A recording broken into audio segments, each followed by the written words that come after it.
ಭ್ರಷ್ಟ ಅಧಿಕಾರಿಗಳಿಗೆ ಲೋಕಾಯುಕ್ತ ಶಾಕ್ ಕೊಟ್ಟಿದೆ. ಈ ಮೂಲಕ ರಾಜ್ಯದ 22 ಕಡೆಗಳಲ್ಲಿ ದಾಳಿ ನಡೆಸಿ 26 ಕೋಟಿ ಆಸ್ತಿ ಪಾಸ್ತಿಯನ್ನ ಪತ್ತೆ ಹಚ್ಚಿದೆ. ಮಂಗಳೂರಿನ ಹಿರಿಯ ಭೂವಿಜ್ಞಾನಿ ಕೃಷ್ಣವೇಣಿಗೆ ಸಂಬಂಧಿಸಿದ 5 ಕಡೆ ರೇಡ್ ಆಗಿದ್ದು 11.93 ಕೋಟಿ ಮೌಲ್ಯದ ಆಸ್ತಿ ಪತ್ತೆಯಾಗಿದೆ. ಬೆಂಗಳೂರು ನಗರ ಯೋಜನೆ ನಿರ್ದೇಶಕ ತಿಪ್ಪೇಸ್ವಾಮಿಗೆ ಸಂಬಂಧಿಸಿದ 5 ಕಡೆಯಲ್ಲಿ 3.38 ಕೋಟಿ ಆಸ್ತಿ ಪತ್ತೆಯಾಗಿದೆ. ಬೆಂಗಳೂರಿನ ಅಬಕಾರಿ ಅಧೀಕ್ಷಕ ಮೋಹನ್ ಕುಮಾರ್ ಬಳಿ 4.37 ಕೋಟಿ ಹಾಗೂ ಕಾವೇರಿ ನೀರಾವರಿ ನಿಗಮದ ಎಂಡಿ ಮಹೇಶ್ ಸಂಬಂಧ 7 ಕಡೆ ರೇಡ್ ಆಗಿದ್ದು 2.12 ಕೋಟಿ ಆಸ್ತಿ ಪತ್ತೆಯಾಗಿದೆ.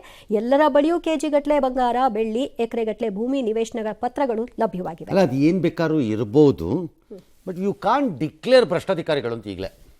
ಓಕೆ, ಅದು ಪ್ರೂವ್ ಆಗಬೇಕು. ಮತ್ತೆ ಭ್ರಷ್ಟತೆ ಆರೋಪ ಇರ್ಬೋದು ಅವ್ರ ಮೇಲೆ. ಈಗ ಅದರಲ್ಲಿ ನನಗನ್ನಿರೋ ಅನುಭವದಲ್ಲಿ ಭಾಳ ಸರಿ ಈ ಲೋಕಾಯುಕ್ತ ರೈಡ್ ಆದಮೇಲೆ ಹಲವಾರು ಆಸ್ತಿಗಳಿಗೂ ಅವ್ರು ಲೆಕ್ಕ ಕೊಟ್ಬಿಡ್ತಾರೆ.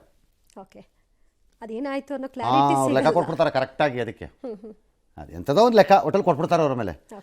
ಏನೋ ಭ್ರಷ್ಟಾಚಾರದ ಆರೋಪದ ಮೇಲೆ ಈ ರೈಡ್ಗಳು ನಡೆದಿದೆ, ಅದಂತೂ ನಿಜ, ಅನುಮಾನನೇ ಇಲ್ಲ. ರೇಣುಕಾಸ್ವಾಮಿ ಕೊಲೆ ಸಂಬಂಧದಲ್ಲಿ ದರ್ಶನ್ ಮೇಲೆ, ಅವ್ರ ಗ್ಯಾಂಗ್ ಮೇಲೆ ಅಥವಾ ಅವ್ರ ಮೇಲೆ ಎಲ್ಲರ ಮೇಲೂ ಹೆಚ್ಚುವರಿ ದೋಷಾರೋಪ ಪಟ್ಟಿಯನ್ನು ನಾಳೆ ಕೋರ್ಟಿಗೆ ಪೊಲೀಸ್ನವ್ರು ಹಾಕ್ತಾರೆ. 1000 ಪುಟ ಇದೆಯಂತೆ, ಅದರಲ್ಲಿನ FSL ರಿಪೋರ್ಟ್ಗಳು ಎಲ್ಲ ಇದೆಯಂತೆ, ಇರ್ಬೋದು.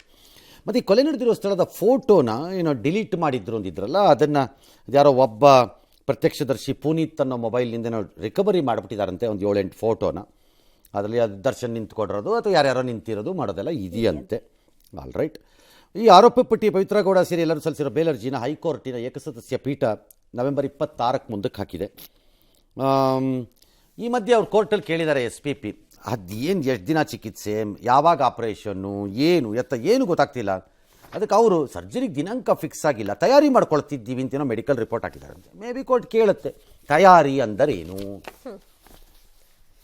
ಮಧ್ಯಂತರ ಜಾಮೀನು ಪಡೆಯುವಾಗ ಸರಿ, ನಾಳೆ ಅರ್ಜೆಂಟು, ಬೆಳಗ್ಗೆ ಮಾಡದೇ ಇದ್ರೆ ಕಷ್ಟ ಅಂತಿದ್ರಲ್ಲ, ಈಗ ತಯಾರಿ ಅಂದರೆ ಏನು ಕೇಳ್ತಾರೆ. ಯಾರೋ ಒಬ್ಬರೊಂದು ಪ್ರಶ್ನೆ ಕೋರ್ಟೇ ಕೇಳ್ಬೋದು, SPPನೇ ಕೇಳ್ಬೋದು, ಯಾರೋ ಒಬ್ರು ಕೇಳ್ತಾರೆ. ಈ ಮಧ್ಯೆ ಡಾಕ್ಟರ್ ಪರಮೇಶ್ವರ್ ಹೇಳಿದ್ದಾರೆ, ಇಲ್ಲ ನಾವು ಇದರ ವಿರುದ್ಧ ಸುಪ್ರೀಂ ಕೋರ್ಟ್ಗೆ ಹೋಗ್ತೀವಿ ಅಂತ. ಈಗ ಟ್ರೀಟ್ಮೆಂಟ್ ತಗೋಬೇಕು ಅಂತ ಹೇಳಿ ಅವರು ಬೇಲ್ನಲ್ಲಿ ಇದ್ದಾರೆ. ಬೇಲ್ ಕೊಟ್ಟಿದೆ ಕೋರ್ಟು, 3 ತಿಂಗಳು ಬೇಲ್ ಕೊಟ್ಟಿದ್ದಾರೆ. ಆ ಟ್ರೀಟ್ಮೆಂಟ್ ತಗೊಂಡಾದ್ಮೇಲೆ 3 ತಿಂಗಳಾದ್ಮೇಲೆ ಅವ್ರು ವಾಪಸ್ ಹೋಗ್ಬೇಕಾಗತ್ತೆ. ಮುಂದುವರಿದು ಏನಾದರೂ ಅವ್ರಿಗೆ ಮತ್ತೆ ಬೇಲ್ ಕೇಳ್ತಾರೆ ಗೊತ್ತಿಲ್ಲ. ನಾವು ಅದನ್ನ ಅಪೀಲ್ ಮಾಡಿ ಕೊಡಬಾರ್ದು ಅವ್ರಿಗೆ ಬೇಲ್ ಅಂತ ಹೇಳಿ ಸುಪ್ರೀಂ ಕೋರ್ಟಿಗೆ ಹಾಕ್ತಕ್ಕಂಥ ಪ್ರಕ್ರಿಯೆಯನ್ನು ಕೂಡ ನಡೆದಿದೆ. ಇನ್ನೂ ಒಂದಷ್ಟು